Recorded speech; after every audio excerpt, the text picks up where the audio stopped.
নজর রাখবো এবার হারোয়ার দিকে, কারণ সেখানে পাড়ায় যুবকদের মধ্যে মারপিটের ঘটনা। একেবারে বাঁশ লাঠি নিয়ে মারপিট, আর তাতে বেশ কয়েকজন জখম হয়েছেন বলে খবর পাওয়া যাচ্ছে।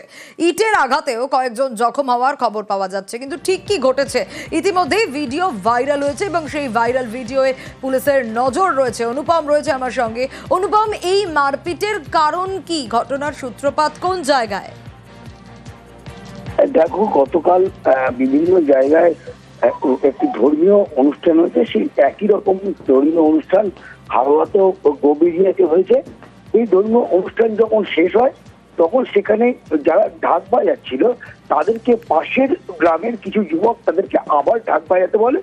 তার কারণ ঢাকের তালে তালে তারা নাচ করবে, তারা আনন্দ করবে। কিন্তু যেসব ঢাকিরা ঢাক বাজাচ্ছিল এবং সেসব কর্তৃপক্ষ, সেখানকার কর্তৃপক্ষ তারা বারণ করে যে না, ঢাক বাজানো এরা কোনো হবে না, এত রাত হয়ে গেছে, অনুষ্ঠান শেষ হয়ে গেছে। এরপরেই তাদের ভেতরে দুপক্ষের মধ্যে বচসা হয় এবং তারপরেই মারধর শুরু করে। এবং এই যে যারা কারণে তাদেরকে লাঠি সোটা দিয়ে বেধড়ক মারধর করে। 7 জন আহত হয় এবং তার মধ্যে 4 জনকে গুরুতর আহত অবস্থায়, রক্তাক্ত অবস্থায় হারোয়া হাসপাতালে নিয়ে যাওয়া হয়। এবং গোটা ঘটনা খতিয়ে দেখছে পুলিশ। ওখানে ওরা গিয়ে বলছে যে বাজনা এখন বাজাতে হবে, এরা মানা করেছে, দিয়ে জবরদস্তি করেছে। ধাক্কাধুক্কি হতে হতেই ঝামেলা শুরু। এবারে ঝামেলা মিটে গেছে, আমরা সবাই টেনে টেনে নিয়ে বাড়ি চলে যাচ্ছিলাম। ওরা 4-5 জন ছোট ছোট ছেলে মিলে এসে হাঁটা চেলা শুরু দিয়ে আমাদের গালাগালি দিয়েছে। কেন দেবে, কি কারণ দেবে, আমাদের পাড়ায় এসে এরকম করবে, তোমার ওদেরকে কি দিয়ে মেরেছে? তক্তা দিয়ে, আম গাছের ডাল, ইট। রং ভুলে রাজ্যকে মুক্ত করুন, ফের বামেদের বার্তা শ্রমিকের। বিজেপির পরামর্শ প্রয়োজন নেই বামেদের, বিভাজন করে তৃণমূলের সুবিধে করছে বিজেপি, পাল্টা সুজন চক্রবর্তী। অন্যদিকে বাম ভোটেই রামের বারবারন্ত, শ্রমিকের কথায় তা স্পষ্ট, কটাক্ষ কুণাল ঘোষের। যারা no vote to BJP slogan দিয়েছিলেন তারা হয় মুখোশের আড়ালে নয় মুখোমুখি লড়াই করুন, মুখোমুখি দাঁড়ান, মমতা বন্দ্যোপাধ্যায়ের সঙ্গে পথে নেমে হাঁটুন বিজেপির বিরুদ্ধে। আর তাদের যারা অনুগামী আছে তাদের বলছি ভোট কেটে চতুর্থবারের জন্য তৃণমূল কংগ্রেসকে আনবেন না। আগামী দিনে কিছুদিনের জন্য রং ভুলে এই রাজ্যকে মুক্ত করবার জন্য, একটা প্রজন্মকে বাঁচানোর জন্য রাজনীতি সচেতন পশ্চিমবঙ্গের মানুষ, রাজনৈতিক কর্মী, রাজনৈতিক দলের সমর্থক, তারা ঐক্যবদ্ধভাবে জরুরি অবস্থায় যে দৃশ্য দেখা গিয়েছিল তার পুনরাবৃত্তি হতে চলেছে 2026-এ। উনি ওনার দলের কর্মীদের পরামর্শ দিন, নির্দেশ দিন, ঠিক আছে, কিন্তু বাম কি করবে আর কংগ্রেস কি করবে কেউ ওর পরামর্শ চায়নি। হিন্দু মুসলমানের রাজনীতি করে আরএসএস বিজেপি এবং তৃণমূলকে এমন ভাবে খেলিয়ে দিচ্ছে যার সুযোগ তৃণমূল পাচ্ছে। বিভাজন করে বিজেপি তৃণমূলকে সাহায্য করছে। এই যে কথাটা মুখোশের আড়ালে নয় মুখোমুখি, এটা ছিল গণশক্তির হোর্ডিং। গণশক্তির হোর্ডিং প্রচার করছেন বিজেপি শ্রমিক ভট্টাচার্য। সিপিএম এর ভোটটা যে বিজেপি পেয়ে সমৃদ্ধ হয় সেইটা আজকে এটা এস্টাবলিশড হয়ে গেল। তার মানে সিপিএম এর ভোটারদেরকে বিজেপিতে আসার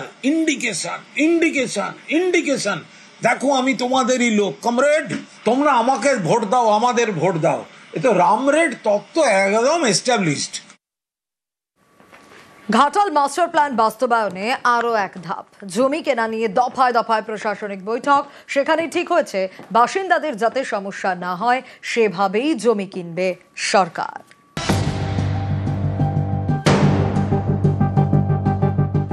রাজ্যের টাকায় ঘাটাল মাস্টার প্ল্যান, এর জন্য রাজ্য বাজেটে 500 কোটি টাকা বরাদ্দ হয়েছে। কাজও শুরু হয়ে গিয়েছে। ঠিক হয়েছে মাস্টার প্ল্যানের জন্য জমি কিনবে রাজ্য সরকার। এ নিয়ে দফায় দফায় প্রশাসনিক বৈঠক হয়। সেখানে ঠিক হয়েছে বাসিন্দাদের যাতে সমস্যা না হয় সেভাবেই জমি কেনা হবে। মিউনিসিপ্যালিটির ড্রেনেজ সিস্টেমটা একটু বদল করা দরকার ইন্টারনালি, তাতে করে অনেকটা উপকার হবে। কারণ আমরা ঘাটাল শহরে শিলাবতীকে যখন আমরা কাজ করব তখন তাদের দাবি ছিল এই ড্রেনেজ সিস্টেমটাকেও ঠিক করা।